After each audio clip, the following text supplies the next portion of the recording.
আজ রবিবার আর বিকালে দিদি বানিয়েছিল কাবাব।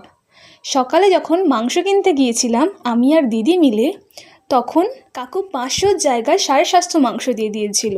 তো সকালে মাংসর ঝোল দিয়ে ভাত খাওয়ার পর 250 মাংস এক্সট্রা বেঁচে গিয়েছিল, তো সেই দিয়েই কাবাব।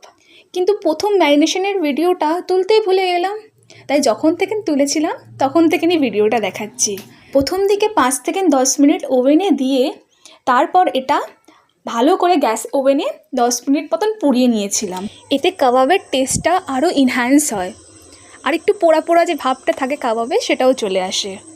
ভালো করে ওয়েল কুক হয়ে যাওয়ার পর এটা লেবু, পেঁয়াজ আর মেয়োনিজের সাথে সার্ভ করেছিলাম। কাবাবটা যেমন দেখতে সুন্দর হয়েছিল তেমনিই খেতে ভালো হয়েছিল আর খুব জুসি হয়েছিল। যদি তোমাদের রেসিপিটা লাগে আমাকে কমেন্টে জানিও, আমি কমেন্টে রেসিপিটা পিন করে দেবো। Thank you watching my video and please subscribe my YouTube channel. Okay, bye by.